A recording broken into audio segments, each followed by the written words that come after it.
Mr Speaker. It's good to see that the Government recognises that accessing adequate broadband remains a challenge to many businesses, especially those in more rural areas. Could I ask the Minister to elaborate further on the exemption that will be introduced to reflect this, and how it might apply to areas such as Ceredigion, where 9% of lines receive speeds slower than 2 megabits per second?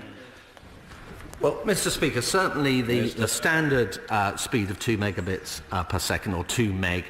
is perfectly adequate in order to run the kind of software that we are looking at here. I have touched on the issue of digital exclusion, so for businesses who really cannot find appropriate broadband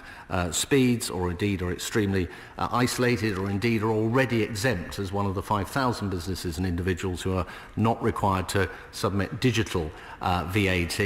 returns currently, we will make sure that those companies and individuals are still excluded, and we will look at every single case very carefully and on its merits.